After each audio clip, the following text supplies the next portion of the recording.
Hi, this is James and welcome to the audio mixing class level 1. In this video, we're going to be talking about feedback and how to eliminate it. First off, when we spoke about the classes, we started off with the introduction, talking about this series of videos. We spoke about hardware, we talked more about maybe the types of microphones and their patterns and so on and how that worked. We spoke about audio theory and understanding how sound works, how sound travels.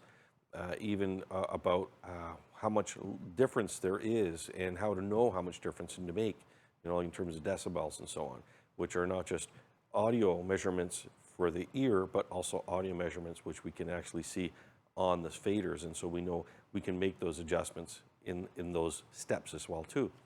We also looked at microphone techniques and placement of microphones and how that might work.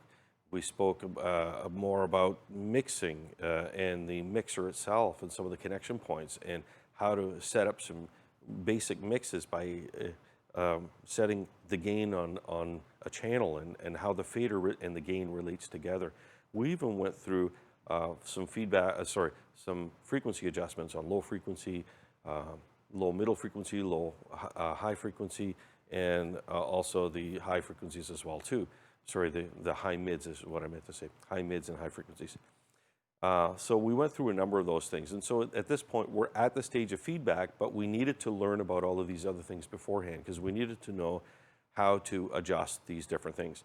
And so feedback, first off, is that annoying sound that, it's a ringing tone that persists for a brief time after the sound has stopped or changed, but usually stops on its own. So feedback can also be that steady tone that suddenly increases and becomes very loud.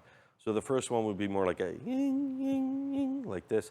The second one would just be that all out ooh as it gets louder.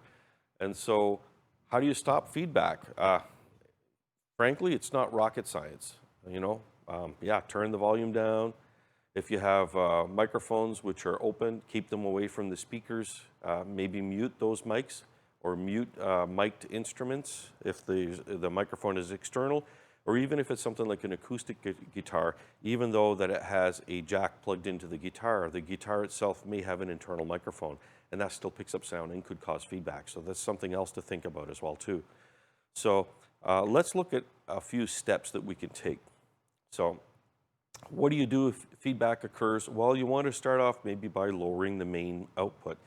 And so as we start lowering that main output, it gives us this opportunity to find the feedback. So we start off by lowering that. And then we do this if we're uncertain about what's causing the feedback. And then at that point, what we do is once we know what fader that it's on, we can actually make that swap to change from one to the other. So then we would change from, this fader to the other fader. So we would shift over that 3 decibel change as an example, And once we have determined which input it is, then we start to need to find a filter for that particular feedback in order to take that out. And then, we want to make sure that our main outputs are back at 0 again. We want to make sure that the input faders that had, their gain reduced because of feedback, that we slowly increase those. And we want to bring them back to that gain where they were before when we had encountered the feedback. And we also want to maybe even go beyond that to see if we can get a little more volume out of it. Because we want to know where that feedback point is, because then we'll know for sure if we've actually defeated it or not. And it might also tell us if we're at a good indication. Like as an example, if we reach feedback and we have a single ring that we're kind of hearing and we get rid of, and then all of a sudden we have a second ring that appears, then we kind of realize that we're at that maximum plateau and we kind of got to stop there. Try not to go any farther. You're wasting your time.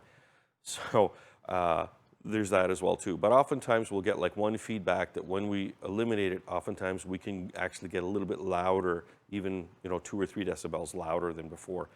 And so the reason that we want to start off by doing the faders down by a couple dB or 3 dB, 1 to 2 decibels you don't really hear. 3 decibels you do. And the reason that you want to bring it down by 3 decibels is because the person who's speaking, who's hearing that feedback ringing tone, is going to actually realize that you're working on it, because they're going to hear that change. And so is the congregation. And so by having that change, they know, hey, I'm back here. I'm not just like here for show. I'm actually doing this. I'm taking care of business. I'm actually reducing this feedback and getting rid of it for you. Hang tight while I figure it out. And so they feel calm about it, because if you don't, and that feedback persists and persists and persists, and that volume stays the same, about maybe 10, 15 seconds later, you know, the speaker, the pastor, whoever it is going to, hey, there's feedback. And so, and that becomes disruptive for the service, and you really don't want to have that. So as much as possible, you want to be able to notice it. If you don't know what input it is, work on the mains, bring it down 2 to 3 decibels, reduce that ring down, and just let them know you're working on it just by doing this. At that point, they know you'll have it, under control, and they're going to just let you do what you got to do. And so we're going to do this now, going through these steps. And so I'm going to shift over to looking at the mixer as such. I'm actually doing this on my Mix 1 output because it was easier for me to do it I have a monitor off on the side where I can turn this on and get a little bit of feedback going on. And we're also going to bring in the screen here. Oh, sorry, that one, I'm going to change that to the filters so that you're able to see the filters. And I'm going to move over a little bit too so you can see me. I'm also going to shift over to the sound from this microphone.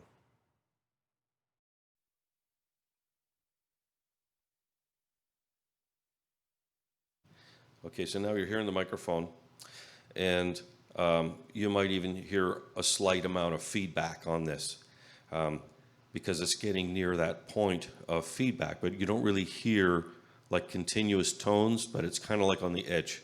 So I'm going to bring it up a bit more, and I'm kind of near the top end of this because I do have multiple feedback frequencies going. But I am going to try and simulate this for you to try and at least get one of those frequencies to kind of help you to understand how that procedure works. And so at this point, I'm hearing, one frequency in particular.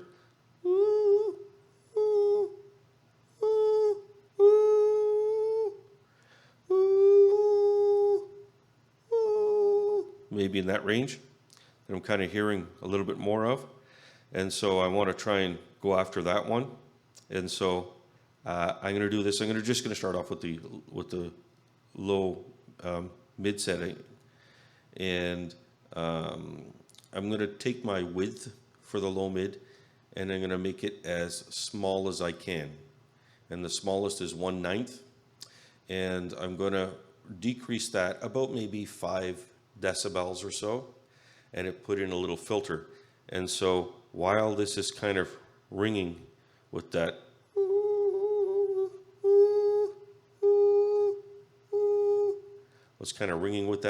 I'm just going to I'm going to move the frequency until I kind of get that.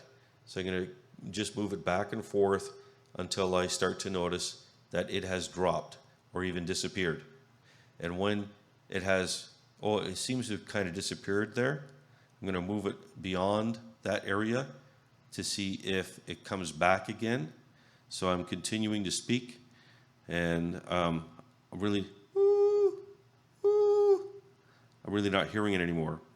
So at this point, it looks like that feedback is gone. And it's basically that simple for you to be able to move that back and forth until you get that. And at this point, I'm going to try and raise the volume even a little bit on the input, and that feedback is not coming back. I'm actually a bit louder than I was before, but now I'm hearing a different feedback, so I'm just going to bring it back down again. Because, like I said, at this point, I've already gone to the point where I have multiple feedbacks, and so therefore, I'm just going to drop that one. And I'm going to go back to my lav mic. And so that is how you find feedback and eliminate it. So it's not, like I said, it's not rocket science as such, but it's just something that you need to understand and look for. But by following that sort of procedure, start by turning your mains down a little bit, find out which input it is that's causing you the problem, bring that input down 2 to 3 dB, put your master back at 0. You'll still notice that it's a reduced amount of feedback. If you need to, bring it up a little bit so you hear that feedback again. Set a filter, whether it's a low middle frequency filter, high middle frequency filter, like one of those is fine. Set it to its narrowest amount, bring it down by about 4 or 5 decibels, and just sweep it. If you need to, sweep it back and forth until you notice that feedback ringing is gone. Raise up the volume a bit and just listen to see if it's clear. And if you need to, fine tune it, move it a little bit more if you need to. And when you get that done, your feedback has been defeated, and you can maybe even increase it louder than it was before. And at that point, you'll have had success. And so that basically is the feedback exercise. The mixer, there is a shutdown procedure on it as well too, that we do talk about. It's a reverse of when you turn it on, and that of course is to set all your faders at minimum, mute your inputs and outputs, turn off the amplifiers and so on first. If you have an equalizers and processors, turn them off. Make sure your mixer is the last thing to turn off. And if you take off all of the equipment afterwards, that's a good time to disconnect your mics, your DI boxes, instruments, and et cetera. So that's basically it. If you have questions or comments, leave them in the comments below. I will answer them. I will respond to them. And if you want to see more detail, you want another video on something, another segment, you want to have more, a better understanding of something, that's fine. Let me know. I'll be glad to do that video for you. And I hope that this has been helpful for you, and that that you enjoy it and that you have learned from it. And I would love sometime, if you can, to come to one of my classes as we reopen later on, as the province would allow us to reopen more, after this pandemic is kind of like under control. We don't have to have so much social distancing and so on and so forth. So until then, this is James. Thank you for watching this video. Please subscribe to our channel. Look up some of the how-to videos that we have. Sometimes we have other videos on other products and things about them. We even have Worship Talk, which where what I do is I interview a pastor, and sometimes it'll be multiple pastors, about some of the things that they're experiencing and some of the technologies that they that have helped them with their ministries. And also we do product webinars with some manufacturers, and we also place that as well in this channel. So I'm hoping that all of this has been helpful to you. Please subscribe to our channel if you want to see more. Press the like button. Let us know that you like this video. And just until the next time, thank you, and we'll see you again.